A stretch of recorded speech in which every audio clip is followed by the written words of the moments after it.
Hello बच्चों, let's see the question. The question is explain characteristics of chemisorption. तो हमें chemisorption की characteristics को बताना है। So first of all we will write down the key concept.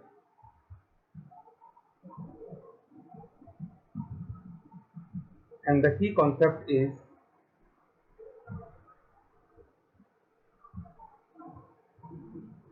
in chemisoption the adsorbent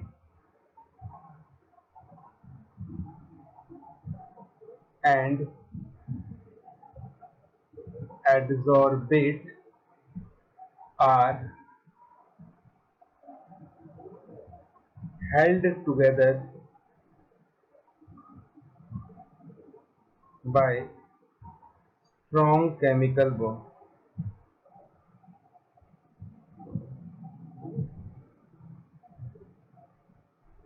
ठीक, तो chemical absorption में क्या होता है, जो हमारे पास एब्जॉर्बेंट होता है और जो हमारे पास एब्जॉर्बेट होता है उनके बीच में स्ट्रॉन्ग केमिकल बॉन्ड होता है। एब्जॉर्बेंट वो होता है जो कि सरफेस प्रोवाइड करवाता है और जो सरफेस से आके एब्जॉर्ब होता है उसको हम कहते हैं एब्जॉर्बेंट। तो एब्जॉर्बेंट और एब्जॉर्बेट के बीच में जो फोर्स ऑफ अट्रैक्शन होता है इन केस ऑफ केमिसॉर्प्शन वो काफी स्ट्रॉन्ग होता है। वो किसी भी तरह का बॉन्ड हो सकता है, आयनिक बॉन्ड, कोवेलेंट बॉन्ड। ठीक ना, हमें इनकी केमिसॉर्प्शन की कैरेक्टरिस्टिक्स को स्टडी करना है।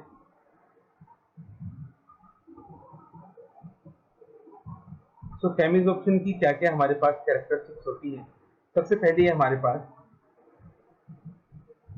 It is highly specific in nature.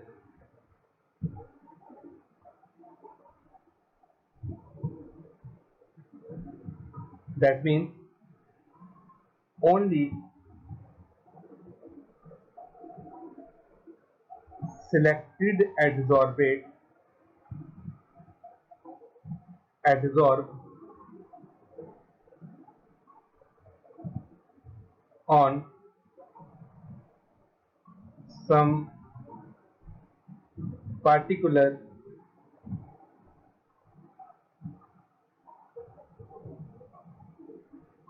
adsorbent। ठीक, तो हाईली स्पेसिफिक का मतलब क्या होता है कि ऐसा नहीं होता कि कोई भी एड्सॉर्बेट किसी भी एड्सॉर्बेंट के सरफेस पे आके एड्सॉर्ब हो सकता है। केमिसॉर्प्शन स्पेसिफिक होता है। कुछ सिलेक्टेड एड्सॉर्बेट ही होते हैं जो किसी पर्टिकुलर एड्सॉर्बेंट के सरफेस के ऊपर एड्सॉर्ब हो सकते हैं। ठीक है, क्योंकि केमिकल बॉन्ड बनना है तो केमिकल बॉन्ड बनने के लिए दोनों का नेचर मैटर करता है कि एड्सॉर्बेंट कैसा है और एड्सॉर्बेट कैसा है। तो ऐसा नहीं कि कोई भी एड्सॉर्बेट किसी भी एड्सॉर्बेंट के सरफेस पे एड्सॉर्ब होता है। दूसरा, as adsorbent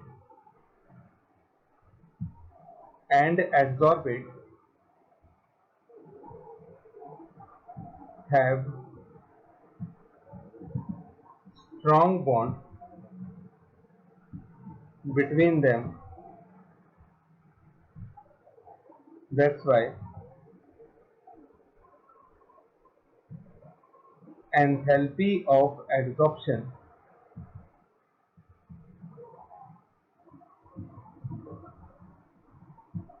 is quite high। ठीक, तो क्योंकि एड्सॉर्बेंट और एड्सॉर्बेट के बीच में स्ट्रॉन्ग बॉन्ड बनता है इस वजह से इनकी जो एंथैल्पी ऑफ एड्सॉर्प्शन होती है वो काफी हाई होती है। वो लगभग 80 किलो जूल पर मोल से लेकर 240 किलो जूल पर मोल तक वेरी करती है। ठीक है, तो इस तरह से इतना हमारे पास होता है। अब एंथैल्पी ऑफ एड्सॉर्प्शन होती क्या है कि जब एड्सॉर्बेंट और एड्सॉर्बेट के बीच में केमिकल बॉन्ड बनता है उस बॉन्ड बनते टाइम कितनी एनर्जी रिलीज होती है उसको एंथैल्पी ऑफ एड्सॉर्प्शन बोलते हैं। तो जितना स्ट्रॉन्ग बॉन्ड बनता है एंथैल्पी ऑफ एड्सॉर्प्शन जो होती है उतनी ही ज्यादा होती है। तो ये आपके पास दूसरी कैरेक्टरिस्टिक्स है। Now, third characteristics we have, it is irreversible. जो हमारे पास केमिकल एब्जॉर्प्शन होता है वो इररिवर्सिबल होता है। इसका मतलब हुआ one adsorbate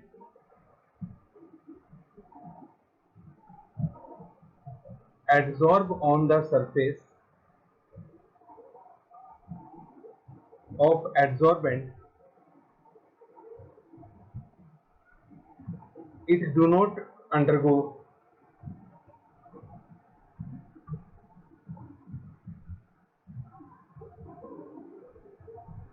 desorption by itself। ठीक है, क्योंकि हमारे पास क्या होता है कि भाई एड्सॉर्बेंट जो है उसके सरफेस पे आके एड्सॉर्बेंट बैठ गया और उनके बीच में स्ट्रॉन्ग बॉन्ड बन गया। अब वो जो एड्सॉर्बेंट है वो उस सरफेस को छोड़ के अपने आप नहीं जा सकता। ठीक है, तो इसीलिए इररिवर्सिबल होता है कि एक बार जब एड्सॉर्बेंट बैठ गया तो फिर वो सरफेस को छोड़ के नहीं जाता। तो it is not reversible, it is irreversible.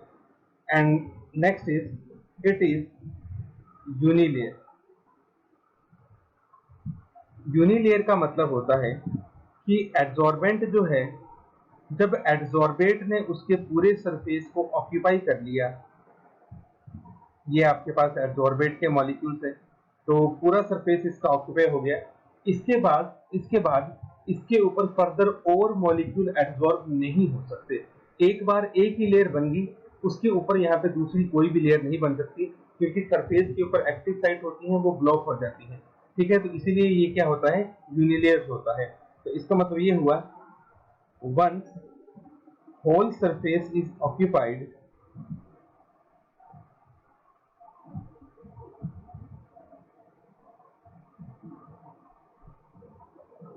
no further adsorption take place. Hence, adsorbate can form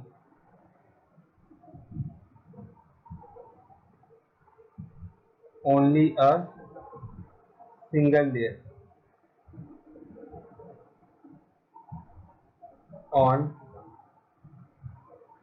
surface। ठीक, तो ये हमारे पास कैरेक्टरिस्टिक्स होती है केमिकल ऑप्शन की। This is the final answer. Hope you understood it well.